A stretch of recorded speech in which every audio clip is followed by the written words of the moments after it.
सत साहिब सतगुरुदेव की जय। बंदी छोड़ कबीर साहिब जी की जय। बंदी छोड़ गरीबदास जी महाराज जी की जय। स्वामी राम देवानंद जी गुरु महाराज जी की जय हो।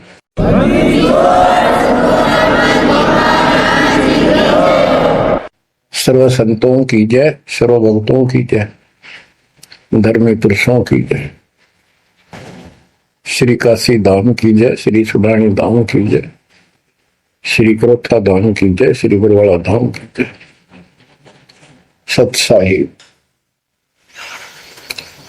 गरीब नमो नमो सत पुरुष को नमस्कार गुरु के नहीं। सुर नर मुनिजन साधुआ संतों सर्वसदी नहीं। सतगुरु साहेब संत सब दंडोतम प्रणाम। आगे पीछे मध्य हुए तिनको जा कुर्बान। नराकार निर्विषम काल जाल भय बंधन। निर्लेपम निज निर्गुणम अकल अनुपेशंदनम। सोहम सुरति समापतम सकल समाना निर्तल। उज्ज्वल हिरंबर हरदमम बेपरवा अथाह वार पार नहीं मध्य तुम। गरीब दोष मरत सिद्ध होई गणनायक गलताना। करो अनुग्रह सोई पारस पद परवाना। आदि गणेश मनाओ गणनायक देवन देवा। चरण कमल लाओ आदि अंत करूं सेवा। परम शक्ति संगीत अमृत सिद्धि दाता सोई। अविगत गुण अतीतम सत पुरुष निर्मोही। जगदम्बा जगदीशन मंगल रूप मुरारी। तन मन अर्पो शीसम भक्ति मुक्ति भंडारी। सुर नर मुनि जन ध्यामै ब्रह्मा विष्णु महेशा। शेष सहस मुख गावै पूजै आदि गणेशा। इंद्र कुबेर सरीखा वरुण धर्म राय जावै। समर्थ जीवन जी का मन इच्छा फल पावै। 33 कोटि अधारा जावै सहस 88। उतरै बहुदल पारा कट है यम की फांसी। कबीर सतगुरु के उपदेश का सुनिया एक विचार। जय सतगुरु मिलते नहीं जाते नरक द्वार। नरक द्वार में दूत सब करते खेचा तान। उनसे कभू नहीं छूटता फिरता चारों खाने। कबीर चार खानी में भरमता कबहू न लगता तार। सो फेरा सब मिट गया मेरे सतगुरु के उपकार। जय जय सतगुरु मेरे की। जय जय सतगुरु मेरे की। सदा साहिबी सुख से बसियो। अमरपुरी के डेरे की। जय जय सतगुरु मेरे की। जय जय सतगुरु मेरे की। सदा साहिबी सुख से बसियो। अमरपुरी के डेरे। निर्विकार निर्भय तू ही। और सकल वैमान। यदि साधो और सकल वैमान। सब पर तेरी साहिबी, सब पर तेरी साहिबी, तुझ पर साहिब नो, निर्विकार निर्भय, निर्विकार निर्भय तू ही पूर सकल बना, यदि साधु पूर सकल बना, सब पर तेरी साहिब, सब पर तेरी साहिबी, तुझ पर साहिब ना, निर्विकार निर्भय।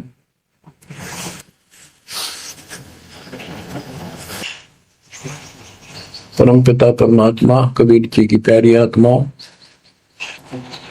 परमेश्वर की असीम रजा से, अपने पिता की असीम कृपा से आज इस घोर कलयुग के अंदर अपने को धर्म कर्म करने का प्रॉपर ज्ञान हुआ, विशेष ज्ञान विधिवत, और सच्चा ज्ञान, सच्चा भगवान, सच्ची भक्ति, और आपको पूर्ण सतगुरु प्राप्त हुआ। बच्चों, इस गंदे लोक में आके हम परमात्मा को फिर भूल दिया हमारे को, भूले नहीं। ये त्रिगुण में माया, रविगुण धर्मा से निकल रहा गुण, सतगुण विष्णु जी से, संगुण शंकर जी से हमारे ऊपर इतना जबरदस्त प्रभाव रखता है कि हम सब भूल जाते हैं और इनसे प्रेरित होकर के सारे उल्टे काम करें। ब्रह्मा जी के गुण से या ठाठ बाट की इच्छा होती है, राजपाट की इच्छा होती है, और संतान उत्पत्ति बाई फोर्स कराई जाती है, जीव के वश का नहीं होता। और फिर ममता मोह एक ऐसा रोग लगा रखा है, ये सबता लग जाता है। किसी से 10 दिन ठीक से बात कर ले, उससे मोह हो जा, और अपने परिवार में जन्म लेने वाले बच्चों को से तो होना ही होना, वहां तो 8% सीने से लगाते हैं उनको। रूह होता क्या है? ये काल का आहार तैयार करवाया जाता है। गीता अध्याय 7 श्लोक 12 में कहा है कि अर्जुन, रजगुण तमगुण सतगुण, रजगुण ब्रह्मा, सतगुण विष्णु, तमगुण शिव जी, इन तीनों गुणों के द्वारा जो कुछ भी हो रहा है उसका निमित्त मैं हूं, मैं इनमें नहीं, यानी मैं इनसे अलग हूं, ऊपर हूं। रजगुण ब्रह्मा से उत्पत्ति, सतगुण विष्णु से मोह ममता एक दूसरे में जकड़ देना, सतीथी बोल रहे इसको, अब टिके रहे यहां पर, और तमगुण शंकर से संहार। ये है यहाँ का प्रोसीजर। हमारी आंख कतई नहीं खुलती क्योंकि प्रेशर ज्यादा है, इतना दबाव है, जीव की अवस्था नहीं है। आपको इतना ज्ञान सुना दिया और सुना रहे हैं, इस ज्ञान से आपके अंतःकरण में ये फाइनल हो जाएगा एक दिन, क्योंकि बार बार कोई वस्तु सुनते हैं, उसका धीरे धीरे असर बनना शुरू होता है।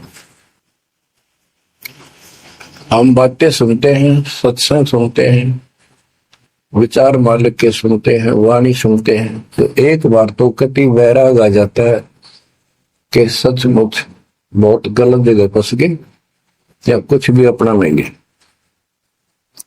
और उसके थोड़ी सी देर के बाद, क्योंकि मेरे को और काम भी करने होते हैं, ये व्यवस्था यहाँ की ऐसी है, तो फिर शाम तक कति भूल पड़ जाती है। बस मंत्र कभी कभी याद आ जाते हैं, करने हैं, सुबह दोपहर शाम की वो नियमित सतुति भी याद रह जाती है। बाकी समय हम ज्यादातर अन्य कारोबार के सिलसिले में, रोजगार के सिलसिले में बातें करते रहते, वह फिर से थोड़ी सी भूल पड़ जाती है, फिर जब सत्संग सुनते हो फिर जागृति आती है। ये ऐसे चलेगा, चलने दो।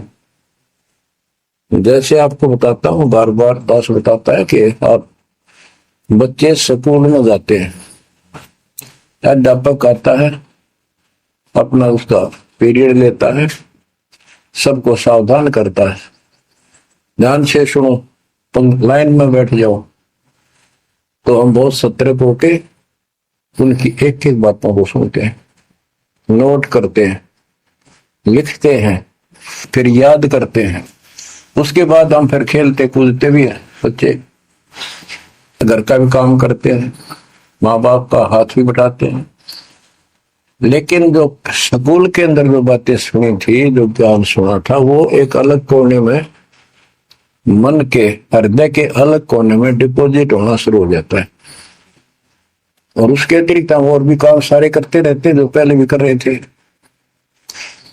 एक दिन हम विद्वान बन जाते, वो काम फिर भी कर रहे। इस ज्ञान को रह रहकर सुनने से एक दिन आत्मा कभी दृढ़ हो जाएगी कि इस संसार में एक दिन भी रहने का नहीं है, कि संसार एक दिन भी, और कभी भी फिर शरीर यहां से छूट जाए, जाने का टाइम आ जाए, नो प्रॉब्लम। हमारी आस्था सतलोक में जाने की होगी, क्योंकि हमने वहां जाने का टारगेट बना रखा है। पहले तुम्हारा कोई टारगेट नहीं था, हमारे पास जाएंगे कहा। उसमें कोई बच्चे में मोह हो जाता, परिवार में मोह रह जाता, यही कुत्ते बनकर जन्म ले लेते।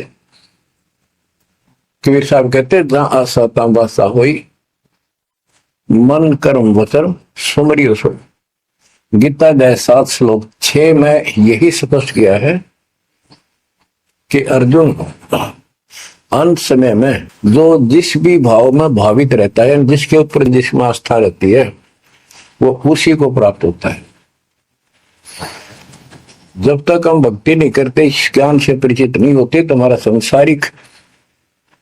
संसारिक यानी परिवार में, संपत्ति में, इसमें कभी हम जकड़े बैठे होते। एक उदाहरण दिया करते थे गुरुदेव। एक बूढ़े की मृत्यु होती, किसान था, पशु रक्षा करते थे, मृत्यु होने लगी,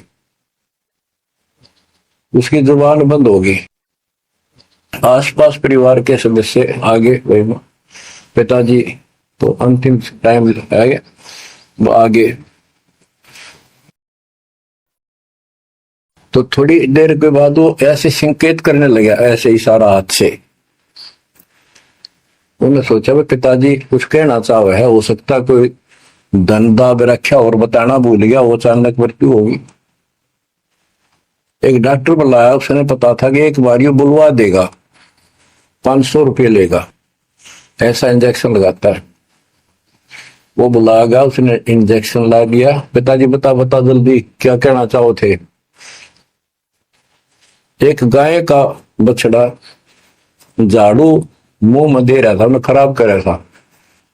जो बोला, देख यो बछड़ा झाड़ू चाब है, तुम कित मर गए, नाश करोगे मेरे गाय पक्ष है, ये नुकसान कर दिया। 2.5 आने की झाड़ू 500 रुपये पड़ गई हुए। जहां आसाता बासा हुई, वहीं पर कुत्ता गधा पशु बढ़कर वहीं जन्म लेगा।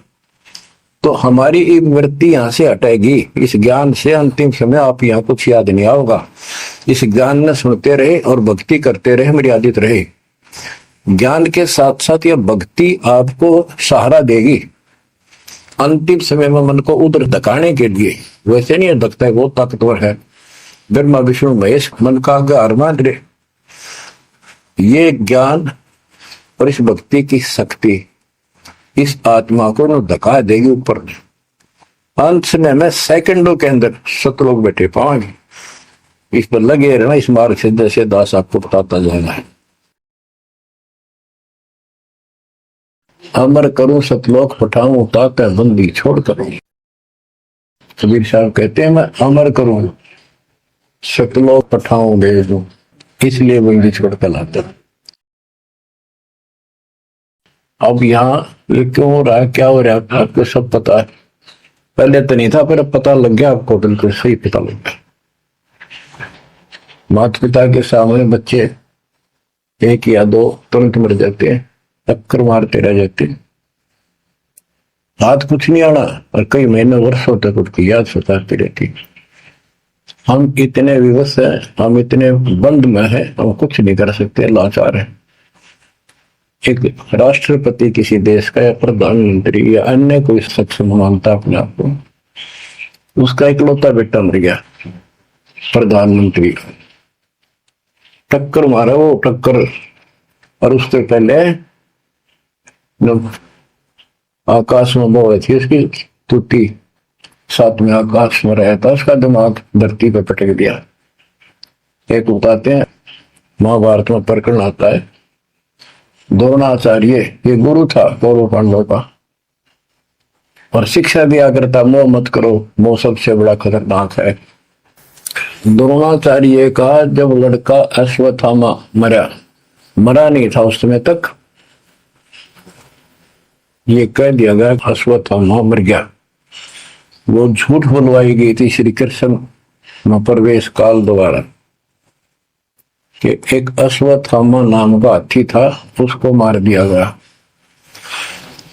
और युधिष्ठिर का बहुत विश्वास करते थे सब कि ये सत्यवादी है, कभी झूठ नहीं बोलता। तो काल ने या चाल चाली कि द्रोणाचार्य पांडवों की सेना को मार डालेगा, बहुत जबरदस्त तीरंदाज है, बहुत गजब का सूरवीर निशानेबाज है, इसको कंडम किया जाए। तो उसको कंडम करने का तरीका अपनाया कि इसको एक झूठी खबर फैलाई जाए कि अश्वत्थामा इसका बेटा मर गया युद्ध में, फिर ये पागल हो जाएगा। ऊपर तक दुनिया गीत गाती है, जब लग गया अपने जब पता लग गया तो युधिष्ठिर से झूठ बुलवा दिया कि तूने कह दे कि अश्वत्थामा पीते, अश्वत्थामा मर गया, तेरी झूठ भी ना होगी, हाथी मर गया ना, ये हो जाएगा। तो पहले तो युधिष्ठिर माना नहीं, फिर ये कहा कि हाथी मार दिया है, तो झूठ थोड़ी है। झूठ तो थी है, जो थोड़ा पहले हम छोटे से थे तो इन कहते अरे झूठ बोली तो पाप लगेगा, बोला ना, उंगली पर उंगली चढ़ा कर बोली थी, कौन पाप लगे। यानी अपने फार्मूले हैं, पाप तो लगेगा।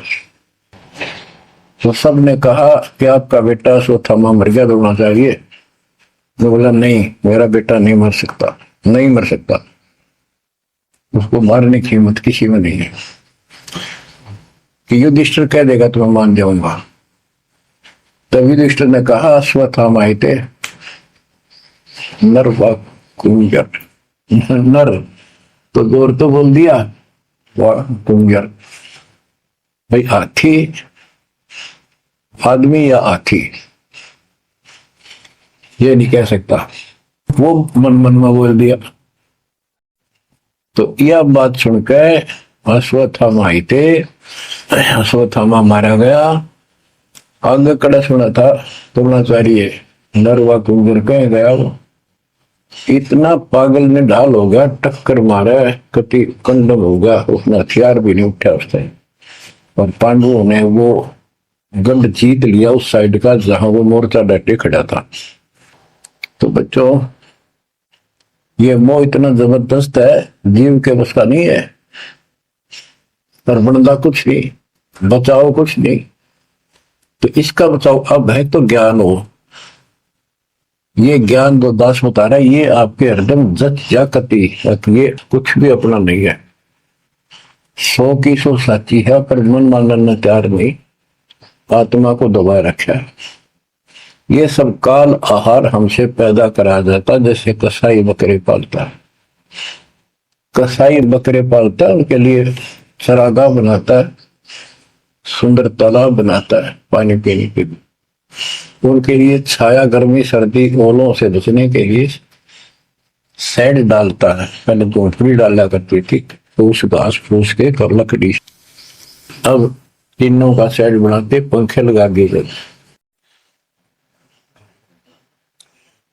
और ये समझो कि जैसे कसाई ने 3 पाली रखे हैं नौकर, एक बकरे मोल लाके वहां छोड़ता है, दूसरा उनकी पालन पोषण करता है, और तीसरा उनमें से निकाल के और अपने कटवा देता, बेच देते हैं, कसाई को सौंप देता है। ये प्रोसीजर है यहाँ पर।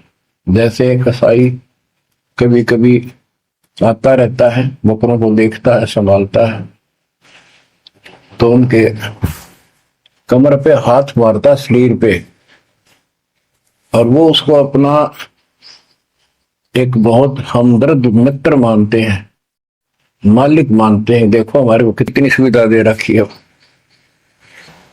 पानी का, घास क्या, गर्मी सर्दी से बचने का। वो देखता तो हाथ मार के ऐसे है कि ये कितनी कीमत का हो गया, कितना मांस है इसमें। और वो समझते ये प्यार करे हमारे से, कसाई लाड करता है, वो भी उसको प्रतिफल में जीभ से चाटते हैं, उसका हाथ प्यार करते हैं। और कई कई तो उसके ऊपर पैर फैला के उसको प्यार देना चाहते, सीने से लगाना चाहते हैं बकरे। ऐसा पशु भी प्यार देते हैं, उसको अपना मांस। वो देख रहा है इसमें मांस कितना है, और नौकरों को बता देता है इनको निकाल लो। उसका कोई रेम नहीं है, कितना लाड करो, कितने उसके गुण गाओ। उसने उद्देश्य यही है, तो मतलब यही था उनको पालने का। कबीर साहब कहते खाई खुराक का, पहन पोशाक का, यम का बकरा पलता है। या बढ़िया बढ़िया माल खा के और सुंदर सुंदर कपड़े, ड्रेस, कटबट फैंसी के कपड़े, ये पहनेंगे वो पहनेंगे। कहते खाई खुराक का, पहन पोशाक का, यम का बकरा पड़ता है। काल के बकरे पड़न लग रहे हो तुम। इन बातों को बच्चों अच्छी तरह हृदय में बैठा लो एक कोने में। संसार में रहेंगे, रहना पड़ेगा, लेकिन परमात्मा की शरण में रहेंगे, मर्यादित रहेंगे। काल का कोई अटैक आप पर नहीं होगा, ना आपके परिवार पर होगा, ना किसी धन संपत्ति व्यवसाय पर होगा। ये सत्कर मान लेना। हम मर्यादा को हल्के में ले लेते हैं, और ये हमारे विनाश का कारण होता है। गलती हम करते हैं, कोई काल का ऐसा अटैक आने का समय हो गया, वो नुकसान हो गया, तो भक्ति और छोड़ देते हैं, होगा सर्वनाश। भक्ति छोड़ दी, भगवान की शरण छोड़ दी, फिर और कहाँ ठिकाना रहेगा। कटी पतंग हो गई। कटी पतंग का कोई अस्तित्व नहीं रहता, कुछ देर उड़ जरूर सकती है, अंत में पता नहीं कि करके पेड़, बबूल के पेड़ में उड़ के फड़फड़ कर कपाटती है।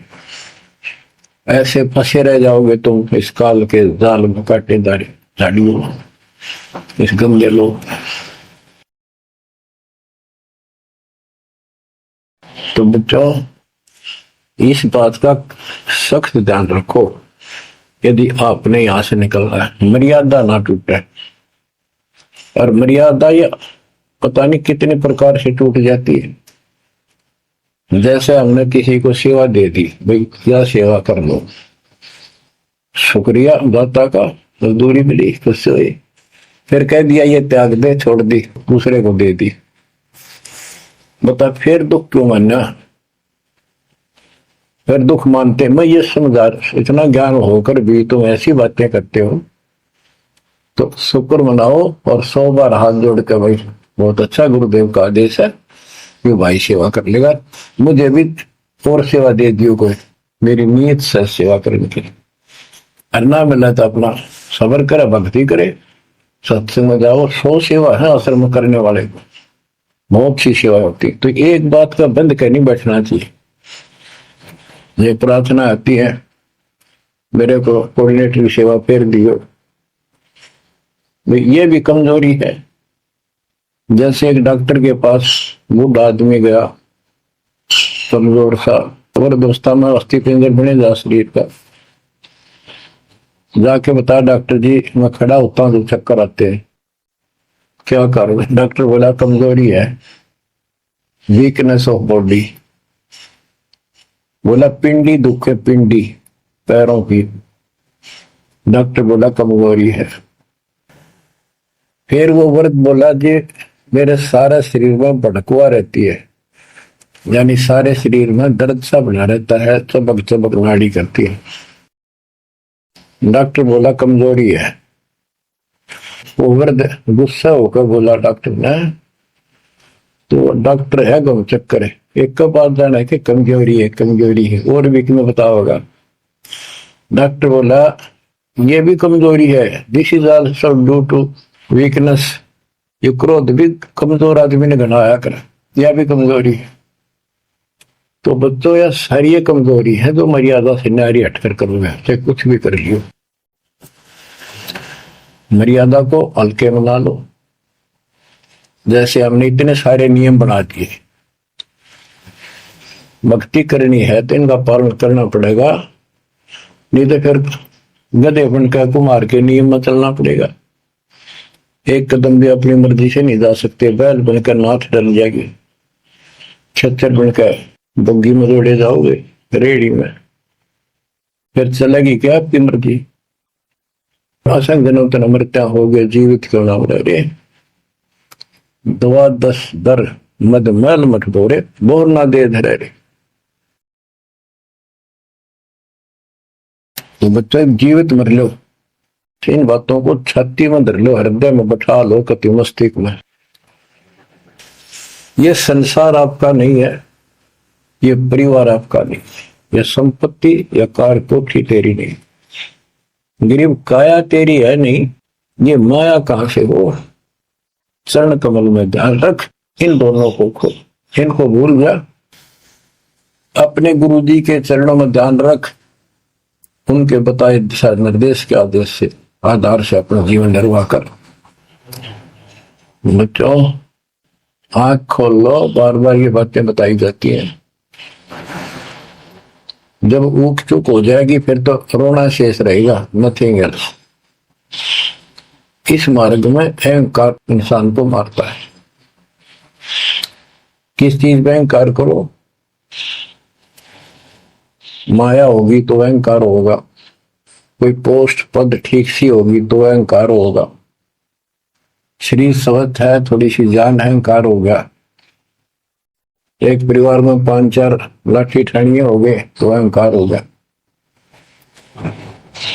और अपने बॉडी की ताकत का अहंकार, और भी सैकड़ों कारण है जो इंसान के मन में दोष पैदा हो जाता है।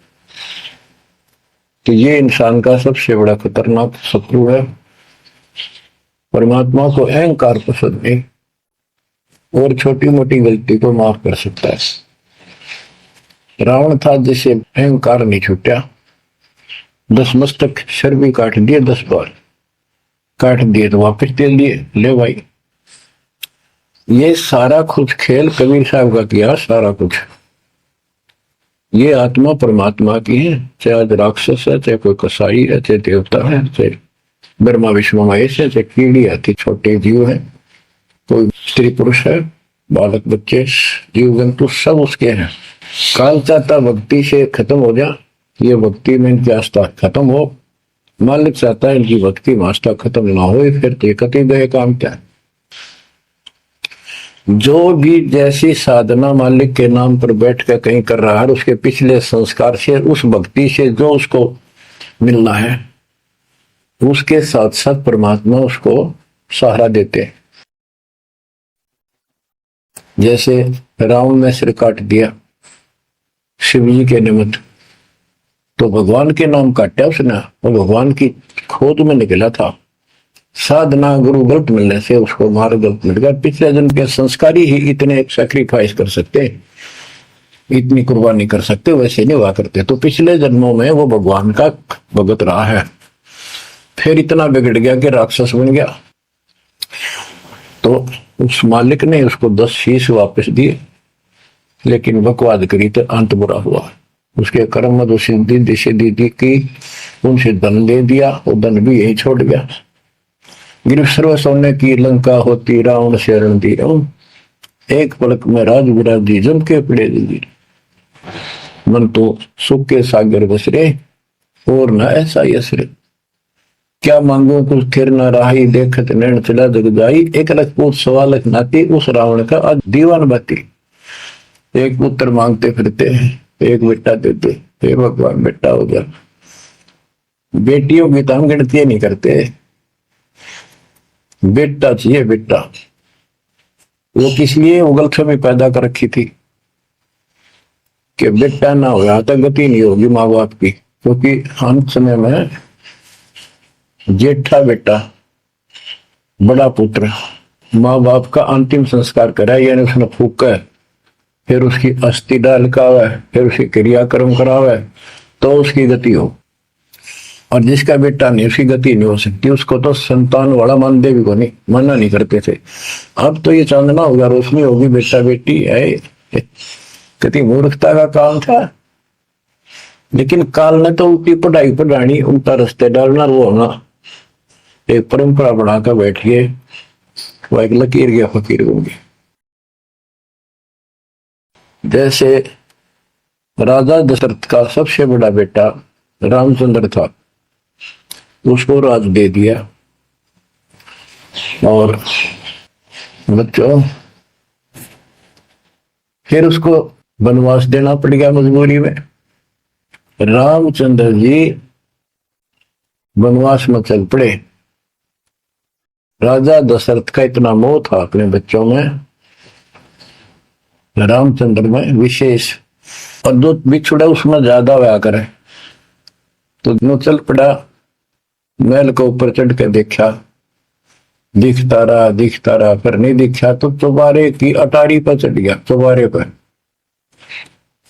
पर चढ़ कर जहां तक उससे दिखा, फिर मुंडेर पर चढ़ गया, एडी ठाई गिर गया, वहां से जमीन पर गिर गया, गिरते मर गया। अब रामचंद्र वापस नहीं आया। उसका अंतिम संस्कार किसने कराया? वो पूछने वाला मंदबुद्धियों ने, जो दुनिया को भ्रमित क्या करते थे, किसी की अकल वहां नहीं गई वहां तक। जेठा बेटा था ही नहीं, फिर उसके अंतिम संस्कार किसने करे? दूसरा न करे होंगे। तो ये बात कहने की है, तो इसका मतलब उसकी गति हुई नहीं। बेटा होते हुए भी अंतिम संस्कार नहीं कर सका। तो इन बातों ने छोड़कर सतगुरु कबीर साहब द्वारा जो ज्ञान दिया है, इस पे दृढ़ हो जाओ।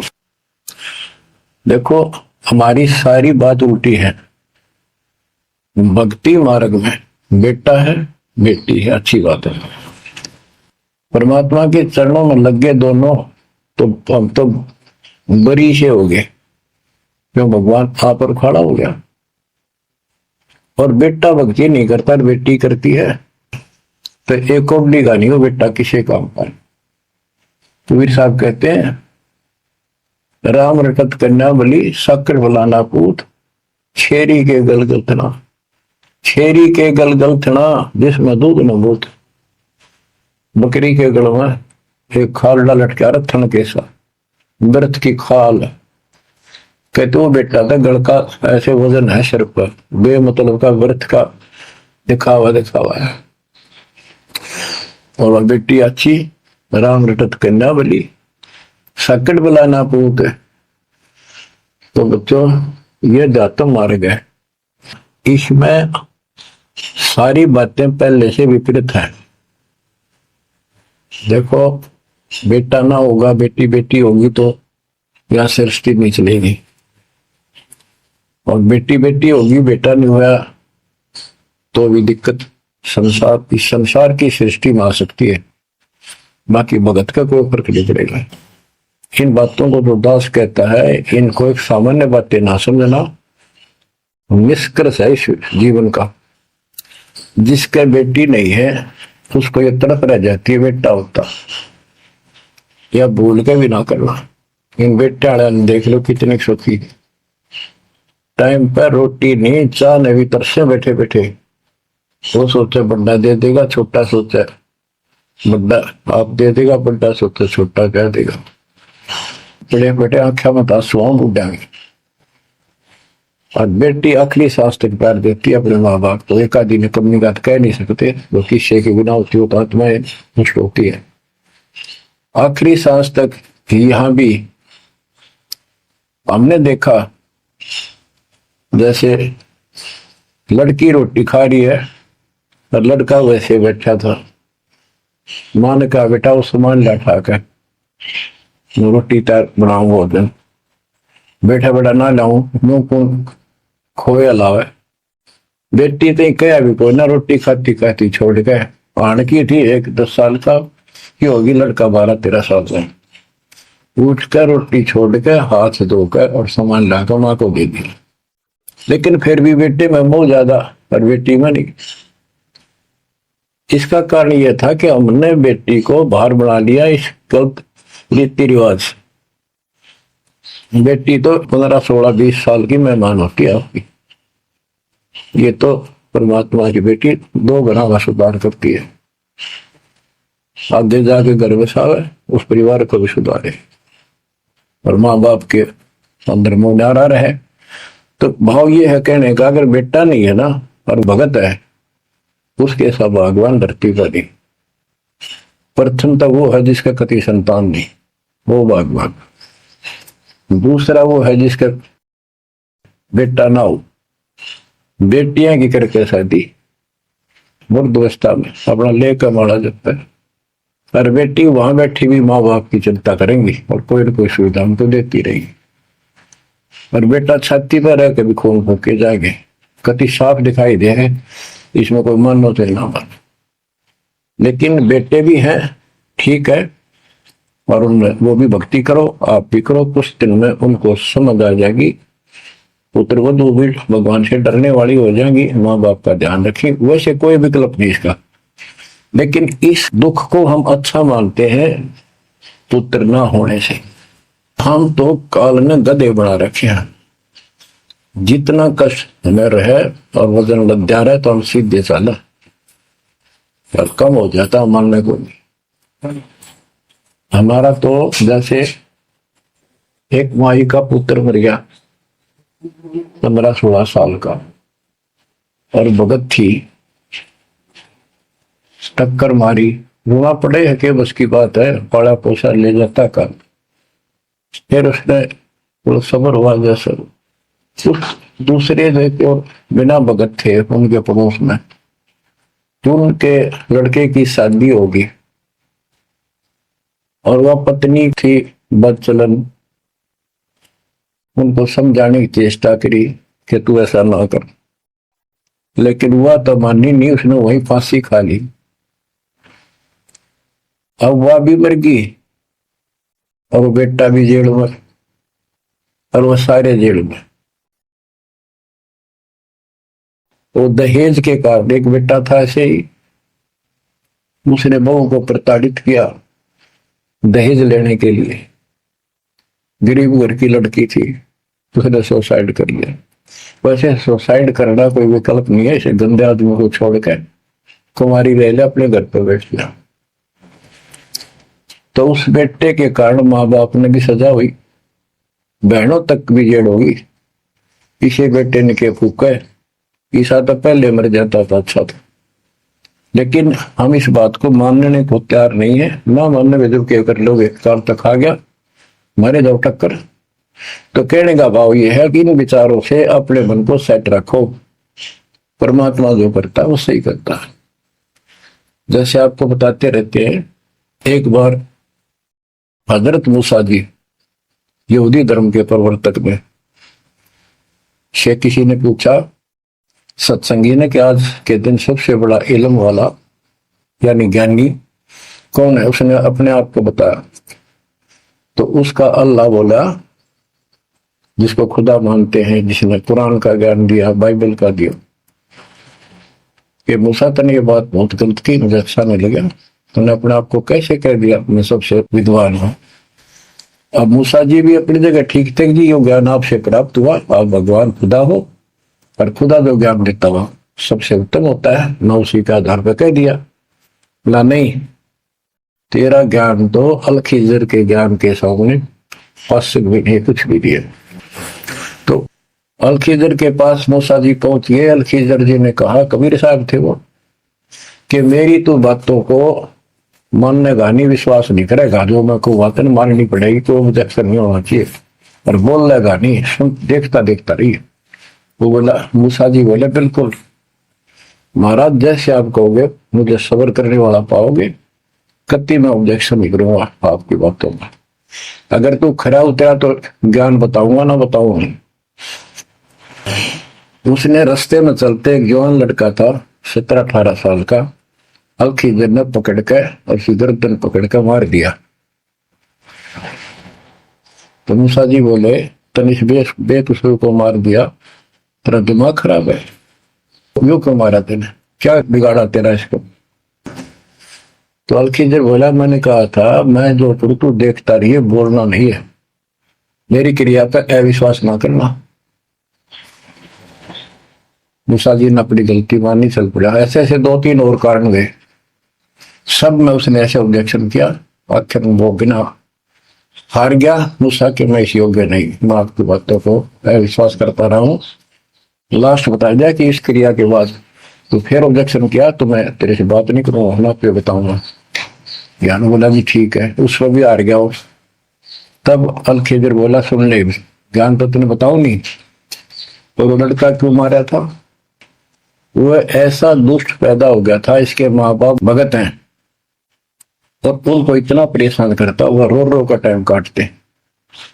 उसके स्थान पर भगवान ने उनके घर में 50 साल की उम्र में एक बेटी का जन्म दिया। उनका सुखी जीवन रहा, ये प्रमाण है उसके अंदर, बाइबल के अंदर। तो बच्चों, ये सत्कर मान लो, मालिक जो करे उसको सही मानो, ऊक चूक हो भी जाए तो भगवान से दूर ना हो जाना। वो जो करेगा भगवान कभी गलत नहीं करेगा, ये तो आपने मानना ही पड़ेगा। गलत तो हम करे बैठे, हाँ यू काल करवाने लगेगा, पर रोज गलत हुआ है, एक दिन भी क्यों नहीं। तो बच्चों, परमात्मा की प्रत्येक क्रिया पर विश्वास रख कर चलो तुम। हमने चाहे कितना नुकसान होता दिखा है, राज्य क्रम ताराम की रजा दरशीष, दास गरीब दरस परस, 30 बैठे जगदीश। हम अपनी विचारधारा को ऊपर रखा है, जो घिसी पट्टी और बिल्कुल बकवादों से भरी होती है।